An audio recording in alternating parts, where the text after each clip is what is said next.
இயேசு கிறிஸ்துவின் இனிதான நாமத்தினாலே உங்கள் யாவருக்கும் என் அன்பின் வாழ்த்துக்களை தெரிவித்துக் கொள்கிறேன். நேரத்தை கடத்தாமல் வேத பகுதிக்கு செல்வோம். ஆமோஸ் தீர்க்கதரிசன புஸ்தகத்தின் 5ஆம் அதிகாரத்தின் 4ஆம் வசனத்திலே இவ்வாறாக வசனம் எழுதப்பட்டிருக்கிறது.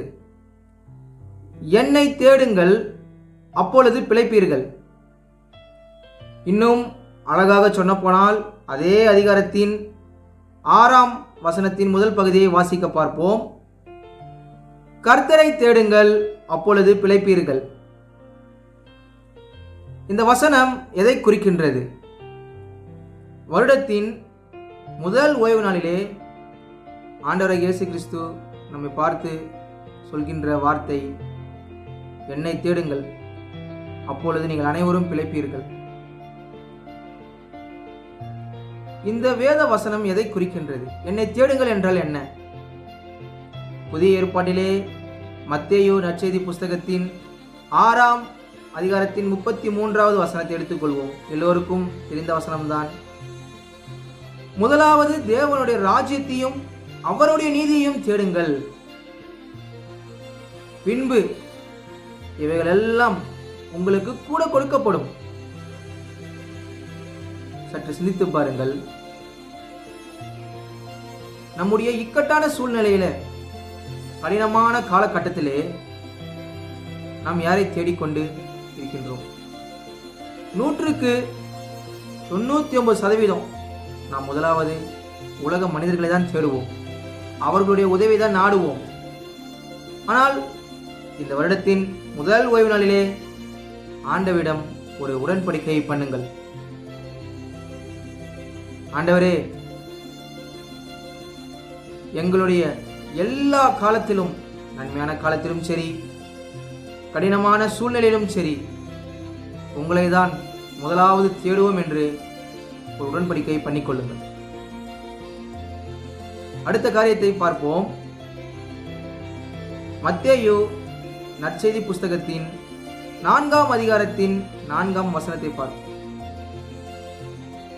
மனுஷன் அப்பத்தினால் மாத்திரமல்ல, தேவனுடைய வாயிலிருந்து புறப்படுகிற ஒவ்வொரு வார்த்தையினாலும் பிழைப்பான்.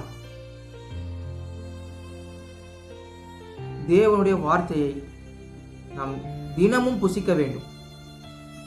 தினமும் வேதாகமத்தை கையில் எடுக்க வேண்டும். தினமும் வேத வாசிப்பை வாசிக்க வேண்டும். 24 மணி நேரம் இருக்கு ஒரு நாளைக்கு. ஒரு அதிகாரம் படிக்கலாம். அந்த தேவ வார்த்தையின் மூலம் நீங்க பிழைப்பீங்க. உங்களுக்கு விசுவாசம் பலப்படும். உங்க நம்பிக்கை நிலை நிற்கும். தேவனுடைய வார்த்தையினால் நீங்க பிழைப்பீங்க. வானமும் பூமியும் ஒளிந்து போனாலும் கர்த்தருடைய வார்த்தை ஒன்றும் தரையிலே விழாது. அவருடைய வார்த்தை ஜீவன் உள்ளது, இன்றும் ஜீவன் உள்ளது, வெறுமையாய் திரும்பாது. தினமும் வேத வாசிப்பை வாசித்துக் கொண்டே இருங்க. அடுத்தபடியாக எபிரேயர் ஆக்கியோன் எழுதிய 10ஆம் அதிகாரத்தின் 38வது வசனத்திலே இவ்வாறாக சொல்லப்பட்டிருக்கு, விசுவாசத்தினாலே நீதிமான் பிழைப்பான். அது என்ன விசுவாசம்? தேவனிடத்தில் விசுவாசம் இல்லாமல் சேருவது தேவனுக்கு பிரியமில்லாத காரியம். இயேசு கிறிஸ்து உண்டென்று, அவரை தேடுபவர்களுக்கு பதில் அளிக்கிறவர் என்று விசுவாசிக்கிற நீதிமான் பிழைப்பான். இன்னும் ஆழமாக அழகாக சொல்ல போனால் பழைய ஏற்பாடு எடுத்துக்கொள்வோம். ஆபகுக் தீர்க்கதரிசன புஸ்தகத்தின் 2ஆம் அதிகாரத்தின் 4ஆம் வசனத்திலே இவ்வாறு எழுதப்பட்டிருக்கு, தன் விசுவாசத்தினாலே நீதிமான் பிழைப்பான். இந்த வசனத்தை உங்கள் எல்லோருக்கும் முன்பாகவும் நான் வைக்கிறேன். நீங்கள் சற்று சிந்தித்து பாருங்கள். உங்களுடைய விசுவாசம் எவ்வளவு பெரியது? நீங்க விசுவாச வாழ்க்கையில எவ்வளவு தூரம் கடந்து வந்திருக்கீங்க? உங்க விசுவாசத்தினால நீங்க பெற்றுக்கொண்ட நன்மைகள் எவ்வளவு? சொல்லப்போனால் உங்கள் விசுவாசத்தினாலே இன்றும் நீங்க உயிரோடு இருக்கீங்க, இன்னும் பிழைத்துக் கொண்டிருக்கீங்க. தன் விசுவாசத்தினாலே நீதிமான் பிழைப்பான். உங்க விசுவாசம் தான் உங்க வாழ்க்கைய வெற்றியா மாற்றும்.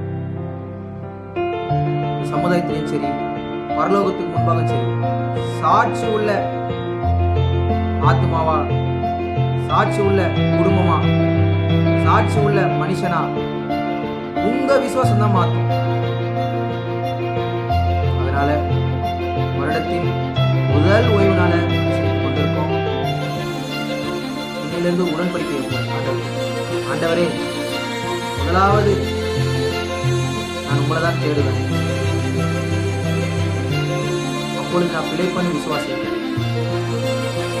இயேசு கிறிஸ்து அவர் விசுவாசிக்கிறவர்களுக்கு அனைத்தையும் நன்மையாக மாற்ற வல்லமை உள்ள தேவனாய் இருக்கிறார்.